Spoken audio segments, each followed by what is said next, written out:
కాకినాడ జిల్లా సామర్లకోటలో జరిగినటువంటి తల్లి పిల్లల దారుణమైనటువంటి మర్డర్కి సంబంధించిన మిస్టరీ వీడింది. పోస్ట్ మార్టం రిపోర్ట్లో సంచలన విషయాలు బయటకు వస్తున్నాయి. ప్రధానంగా వివాహేతర సంబంధమే ముగ్గురి ప్రాణాలు తీసిందంటూ పోలీసులు ప్రాథమికంగా కన్ఫర్మ్ చేసుకున్నట్లుగా తెలుస్తోంది. తల్లి మాధురికి లారీ డ్రైవర్ సురేష్ అనే వ్యక్తితో కొద్ది రోజులుగా వివాహేతర సంబంధం ఉన్నట్లుగా తెలిసింది. భర్తకు తెలియడంతో సురేష్ను దూరం పెట్టింది మాధురి. వారం రోజులుగా మాధురి సురేష్ మధ్య గొడవలు జరుగుతూ ఉన్నాయి. భర్త ధనుంజయ్ లేని సమయంలో సురేష్ ఇంట్లోకి వచ్చి అర్ధరాత్రి మాధురిపై సురేష్ దాడి చేశాడు. నిద్రలో నుంచి లేచిన కూతుర్లు నిస్సి ప్రైజీలపైన కూడా దాడి చేసి అత్యంత దారుణంగా వాళ్లను కూడా హత్య చేశాడు. రాడ్డుతో తల్లి పిల్లలను తలలను నుజ్జుగా పగలగొట్టాడు సురేష్. సెల్ ఫోన్ సిగ్నల్ ఆధారంగా సురేష్ను పాలకొల్లులో పోలీసులు అదుపులోకి తీసుకున్నట్లుగా తెలుస్తోంది. పూర్తిగా జరిగినటువంటి ఘటనను మనం చూస్తున్నాం. భర్త పని మీద వెళ్తే ఒక లారీ డ్రైవర్తో ఆ భార్య అనైతిక సంబంధాన్ని కొనసాగిస్తోంది. అయితే భర్త లేని సమయంలో ఆ సురేష్ అనే వ్యక్తి వచ్చి వెళ్తూ ఉండడంతో కొన్ని రోజులు బాగానే ఉన్నప్పటికీ స్లోగా విషయం బయటకు పొక్కింది. చుట్టుపక్కల వాళ్ళు వీళ్ళు మాట్లాడుకోవడంతో భర్త వరకు ఈ విషయం వెళ్ళింది. భర్త ధనుంజయ్కి ఈ విషయం తెలిసి భార్యను మాధురిని మందలించాడు. అయితే ఇక భర్తకు తెలిసింది సమస్య ఎలా ఉంది, కుటుంబం రోడ్డును పడుతుందేమో అన్న భయంతో మాధురి సురేష్ను దూరం పెట్టడం మొదలుపెట్టింది.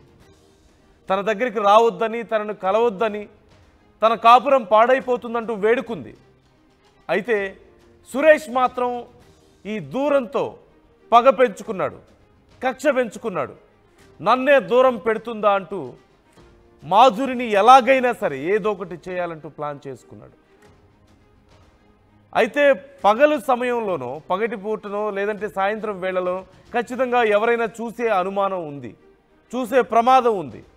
అందులోనూ మాధురి కూడా తనను దూరం పెడుతుంది కాబట్టి ఒకవేళ ఇంట్లోకి వస్తే గొడవ చేస్తుందేమో అన్న భయంతో రాత్రి సమయంలో అందరూ నిద్రపోతున్న సమయంలో గోడ దూకి ఇంటి వెనక నుంచి ఇంట్లోకి ప్రవేశించాడు.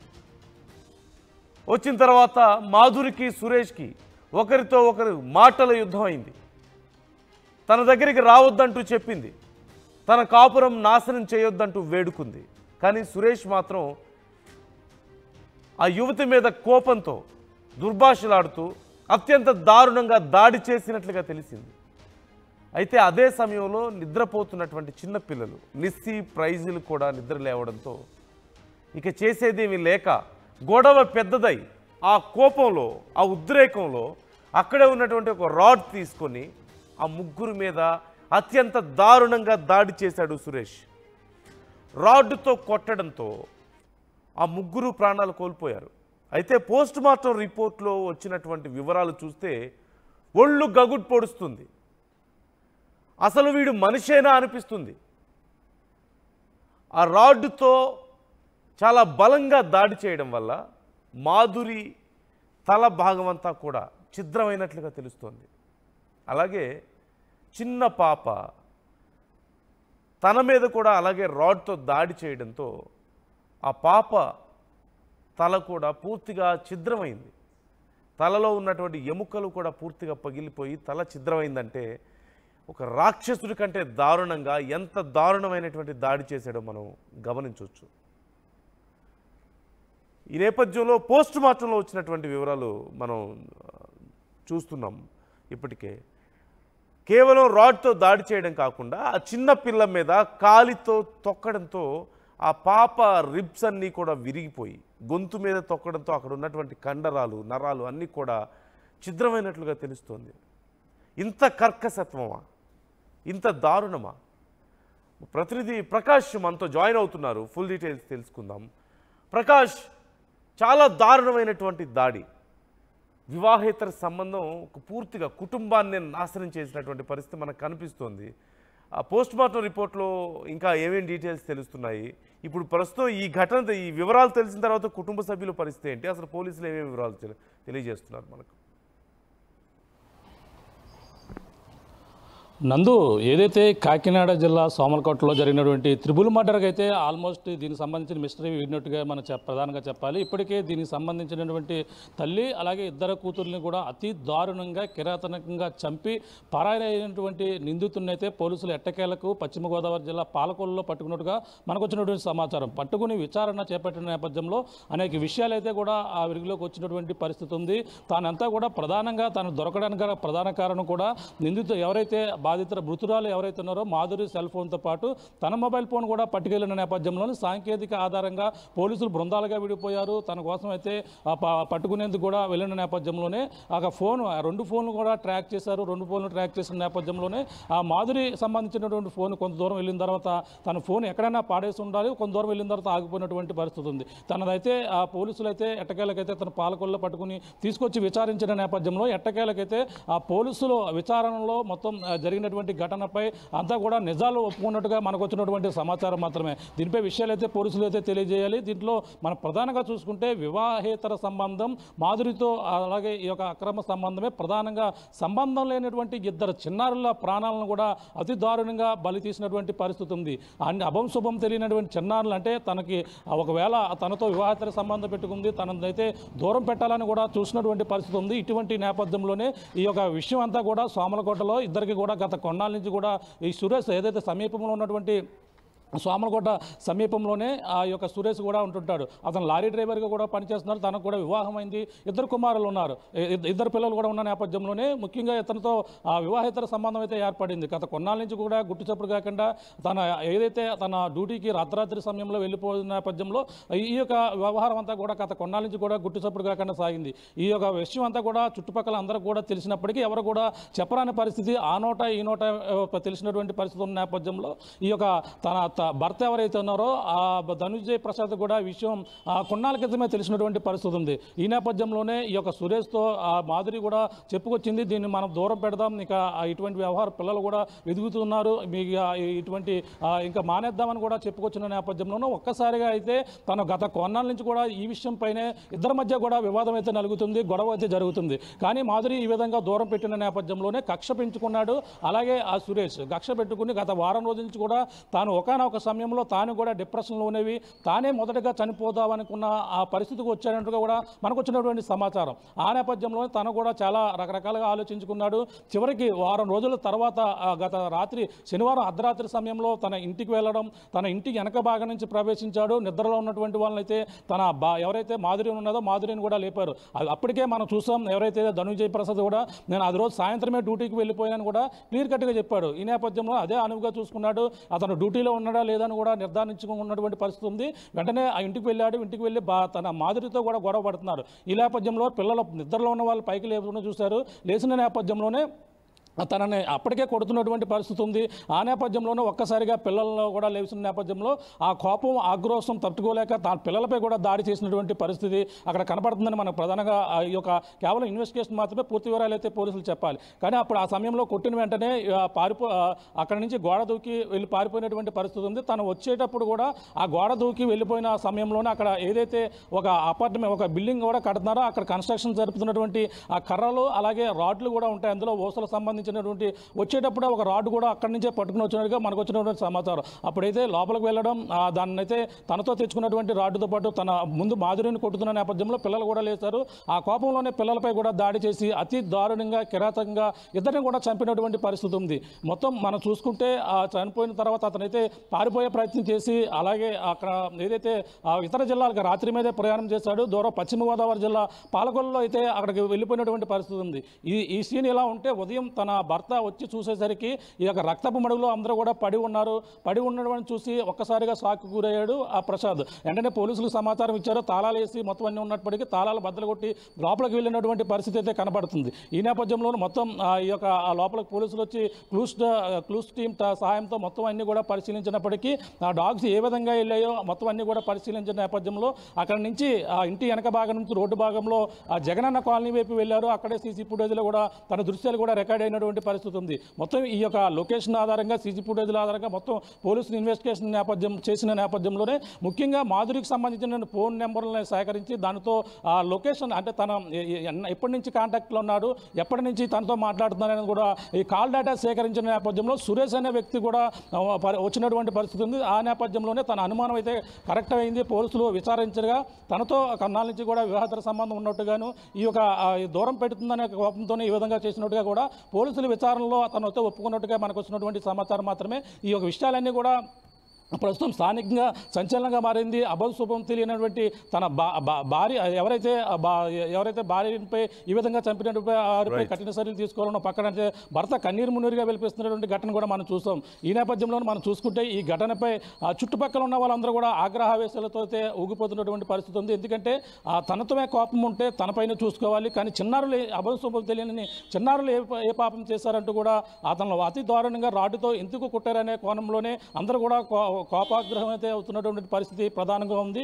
ఏదేమైనా ఈ ఘటన అయితే సంచలనంగా మారింది. ఈ విషయంపై పోలీసులు మొత్తం పూర్తిగా వివరాలు అయితే ఈరోజు సాయంత్రం కల్లా మీడియా ముఖంగా కూడా తెలియపరిచే అవకాశం అయితే క్లియర్ కట్గా కనపడుతుంది. ప్రస్తుతం అయితే ఇంకా అంటే తను ఒక్కడే చేశాడా ముగ్గురు లేదంటే ఇంకా ఎవరైనా ఉన్న కోణంలో కూడా ఇంకా డేటా అయితే పోలీసులు అయితే సేకరిస్తున్నటువంటి పరిస్థితి అయితే కనపడుతుంది. ముఖ్యంగా ఈ యొక్క చంపినటువంటి విధానాన్ని చూస్తుంటేనే ఎవరైతే ఈ యొక్క సురేష్ ఉన్నాడో సురేష్ పిల్లల్ని ఏ విధంగా చంపారో పోస్ట్ మార్టం రిపోర్ట్లు అయితే సంచలన నిజాలే బయటకు వచ్చాయని చెప్పాలి. అతి క్రూరంగా తలపైన బాధడమే కాకుండా తన పెద్ద కుమార్తెను అయితే తల ఎదర భాగంలో తీవ్రంగా గాయపరచడం నేపథ్యంలోనే గుర్తుపట్టడానికి విధంగా కూడా ఉందని కూడా డాక్టర్లు కూడా ఆశ్చర్యపోయారన్నట్టుగా మనకు వచ్చినటువంటి విశ్వసనీయ సమాచారం మాత్రమే. అందులో చిన్న పాప ఎవరైతే ఉన్నారో ఆ ప్రైజ్ కూడా చాలా దారుణంగా కుట్టి చంపాడు. తన తలపై కొట్టడమే కాకుండా తన రొమ్ములపై పీకపై కూడా కాలేజ్ తొక్కినట్టుగాను రొమ్ములపై తొక్కినట్టుగా ఉన్న ఆ బోన్స్ అన్ని కూడా నలిగిపోయినట్టుగా కూడా పోలీసు డాక్టర్లు కూడా తెలిసినట్టుగా తెలుస్తుంది. ఈ నేపథ్యంలో తననైతే ముఖం అంతా మాధురిని చూసాం, తన గుర్తుపట్టలేని విధంగా ముఖమైన ఛిద్రం చేసినటువంటి పరిస్థితి కనపడుతుంది. ఈ విధంగా ఆ యొక్క చంపిన తీరును చూస్తుంటే చాలా డాక్టర్లు కూడా ఆశ్చర్యపోయినటువంటి పరిస్థితి ప్రధానంగా కనపడుతుందని చెప్పాలి. ఏదేమైనా ఈ కేసుకు సంబంధించిన విషయం అయితే ప్రస్తుతం అయితే ఈరోజు సాయంత్రం కల్లా పూర్తిగా నిందితుడిని సురేష్ని అయితే ఈరోజు మీడియా ముఖంగా కూడా పోలీసులు అయితే చూపించే అవకాశం అయితే క్లియర్ కట్గా కనపడుతుంది. మనం చూసాం ఫోటోలు కూడా ఎక్స్క్లూజివ్గా చూపించే ప్రయత్నం అయితే చేస్తున్నాం. తను ఇప్పుడు తేనే ఏ విధంగా చేశాడు అనేది కూడా ఇప్పుడు లోకల్గా చర్చనీయాంశంగా గత 2 రోజుల నుంచి తెలిసినా సరే ఎవరు కూడా స్థానికంగా చెప్పలేనంత భయభ్రాంతులు గురవుతున్నటువంటి పరిస్థితి అక్కడ ప్రధానంగా కనపడుతుందని చెప్పాలి. నందు రైట్, థ్యాంక్ యూ ప్రకాష్. మనం ఫోటోలో చూస్తున్నాం సురేష్ అనే వ్యక్తికి సంబంధించిన ఫోటో కింద మనం చూస్తున్నాం బుల్లెట్ మీద కూర్చొని ఉన్న వ్యక్తే సురేష్. పైన ఉన్నటువంటి ఫోటోలో ఆ దంపతుల ఫోటో మనకు కనిపిస్తుంది. మరోవైపు ఆ సురేష్ అనే వ్యక్తి ఆ సీసీ కెమెరాలో రికార్డ్ అయినటువంటి విజువల్స్ కూడా మనం చూస్తున్నాం. అదిగో ఆ వ్యక్తే అత్యంత దారుణంగా తల్లిని 2 చిన్న పిల్లల్ని చాలా భయంకరంగా దాడి చేసి రాక్షసుల కంటే దారుణంగా వ్యవహరించి వాళ్ళ ప్రాణాలు తీసినటువంటి ఘటన. ఒక అనైతిక సంబంధంతో ఒక కుటుంబం అంతా కూడా పూర్తిగా ఛిద్రమైపోయినటువంటి పరిస్థితి మనం చూస్తున్నాం. తల్లి 2 పిల్లలు ప్రాణాలు పోగొట్టుకున్నారు. ఇప్పుడు భర్త కానీ వారి ఇటు కుటుంబం కానీ 2 కుటుంబాలు కూడా ఈ ఘటనకు సంబంధించి ఎలా చెప్పుకోవాలి తమ బాధను. మరోవైపు సురేష్ అతని కుటుంబం కూడా ఏమని చెప్పగలుగుతుంది బయట సమాజానికి? మీ కొడుకు ఇలా చేశాడు కదా అని రేపు సమాజం ప్రశ్నిస్తే, బయట ఉన్నటువంటి ప్రజలు ప్రశ్నిస్తే ఎలా తలెత్తుకొని తిరగలుగుతారు? దారుణమైనటువంటి పరిస్థితి మనకు కనిపిస్తోంది. సురేష్ను సిగ్నల్ ఆధారంగా ఫోన్ సిగ్నల్ ట్రేస్ చేసి సురేష్ను పట్టుకున్నట్లుగా తెలుస్తోంది. హత్య చేసిన తర్వాత అతను ఇతర ప్రాంతాలకు పారిపోయే ప్రయత్నం చేసినట్లుగా తెలుస్తోంది. అప్పటికే చాలా దూరం వెళ్ళిపోయాడు. అయితే ఫోన్ సిగ్నల్ ఆధారంగా అతన్ని పోలీసులు అదుపులోకి తీసుకున్నట్లుగా తెలుస్తోంది. ఈరోజు పోలీసులు ప్రెస్ మీట్ పెట్టి అతన్ని మీడియా ముందు కూడా ప్రవేశపెట్టే అవకాశం ఉంది అంటూ తెలుస్తోంది. అయితే ఈ పోస్ట్ మార్టం రిపోర్ట్ చూసిన తర్వాత ఒళ్ళు గగురు పొడుస్తోంది. ఇంత దారుణంగా తల్లిని, చిన్న పిల్లల్ని, 4 ఏళ్ళు 6 ఏళ్ళ చిన్న ఆడపిల్లల్ని అంత దారుణంగా తలలు ఛిద్రమయ్యేటట్టు, పక్కటెముకలు విరిగేటట్టు, గొంతు ప్రాంతంలో ఉన్నటువంటి ఆ కండరాలు, ఎముకలు కూడా ఛిద్రమయ్యేంత భయంకరంగా రాడ్లతో కొడుతూ, కాళ్లతో తంతు, అంత దారుణమా? అంత పెద్ద పాపం ఏం చేసింది మాధురి? అంత పెద్ద పాపం ఆ చిన్నపిల్లలు ఏం చేశారు? వాళ్ళ జీవితాలను ఎందుకు అలా నాశనం చేయాలి? కేవలం ఒక వివాహేతర సంబంధం 2 కుటుంబాలను రోడ్డున పడేసింది, 3 ప్రాణాలను తీసింది. చిన్న పిల్లలు, 2 ఆడపిల్లల ప్రాణాలు పోవడానికి కారణమైంది. అభంశుభం తెలియని పిల్లలు, వాళ్ళకేం తెలుసు? తన తల్లి ఏం చేస్తుందో, వచ్చిన వ్యక్తి ఎవరో, తన తల్లిని ఎందుకు కొడుతున్నాడో, నిద్రలోంచి లేచి భయపడుతుంటే తమ మీద ఎందుకు దాడి చేస్తున్నాడో వాళ్ళకి ఏం తెలుస్తుంది పాపం? అభంశుభం తెలియని చిన్న పిల్లల ప్రాణాలను పొట్టను పెట్టుకున్నాడు ఆ వ్యక్తి. ఎలాంటి శిక్ష వేయాలి? తాము కొనసాగిస్తున్నటువంటి ఈ వివాహేతర సంబంధం కొనసాగడానికి ఇక లేదు, నా భర్తతో సమస్య అవుతుంది, నా కాపురం రోడ్డున పడుతుంది, నా కుటుంబం నాశనం అయిపోతుంది అంటూ భయపడ్డమా తను చేసిన తప్పు? అది క్షణికావేశమా? ఏదో మాట్లాడుతూ మాటలు పెరిగి ఒకవేళ ఏదైనా దాడి జరిగితే క్షణికావేశం అనుకోవడానికి అవకాశం ఉంటుంది. కానీ కొన్ని రోజులుగా తనను మాధురి పట్టించుకోవడం లేదని, దూరం పెడుతుందని సురేష్కి కోపం వచ్చి పగ పెంచుకొని ప్లాన్ చేసి పక్కాగా రాత్రి గోడ దూకి ఇంట్లోకి ప్రవేశించి ఆ యువతి మీద పిడిగుద్దులు కురిపిస్తూ దాడి చేసి ఒక రాడ్తో కొట్టి అత్యంత దారుణంగా ఆ యువతి ప్రాణాలు తీశాడు. మరోవైపు చిన్నపిల్లలు నిద్రలేస్తే ఏం జరుగుతుందో తెలియక ఆ అలజడికి నిద్రలేచి ఎవరో తన తల్లి మీద దాడి చేస్తున్నారని ఆ పిల్లలు భయంతో ఉంటే వాళ్ళను కూడా కనీసం అసలు ఏం జరిగిందో కూడా బయటకు చెప్పుకోలేని వయసు చిన్నపిల్లలు. అలాంటిది వాళ్ళ మీద కూడా అసలు ఈ ఘటనతో ఏమీ సంబంధం లేదు వాళ్ళకి. కనీసం ఒకవేళ నిజంగా తన తల్లి మీద ఎవరో దాడి చేసి అలా చేసినా సరే ఎవరు చేశారు అంటే చెప్పుకోలేరు పిల్లలు. వాళ్ళకి ఏం తెలియదు. అంత చిన్నపిల్లలు, 4 ఏళ్ల పాప, 6 ఏళ్ల పాప, వాళ్ళ మీద కూడా అత్యంత దారుణంగా దాడి చేసి వాళ్ళ శరీర భాగాలు ఛిద్రమయ్యేంతగా దాడి చేసి చంపాడంటే ఎంత పెద్ద రాక్షసుడో, ఎంత రాక్షసత్వం ఉంటే ఇలా చేయగలుగుతాడో అర్థం చేసుకోవచ్చు. కఠిన చర్యలు తీసుకోవాలి. ఈ ఘటనకు సంబంధించి ఎలాంటి చర్యలు తీసుకోవాలి, ఎలా వ్యవహరించాలి అనేది మీరు కూడా కామెంట్ చేయండి. మీ అభిప్రాయాలను మాతో పంచుకోండి. మరోవైపు ప్రతిరోజు మేము సజెస్ట్ చేస్తూనే ఉన్నాం, RTV చెప్తూనే ఉంది, మీరు చేసేటువంటి చిన్న తప్పులే చివరికి మీ కుటుంబాలను రోడ్డును పడేస్తున్నాయి. మీ కుటుంబంలో ఈ విషయాలతో, మీరు చేస్తున్నటువంటి తప్పులతో సంబంధం లేని వాళ్ళ ప్రాణాల మీదకు తెస్తున్నాయి, వాళ్ళ జీవితాలను నాశనం చేస్తున్నాయి. కాబట్టి జాగ్రత్తగా ఉండండి. తొందరపడి తప్పుడు నిర్ణయాలు తీసుకోవద్దు. తప్పుడు దారిలోకి వెళ్ళడం మంచిది కాదు.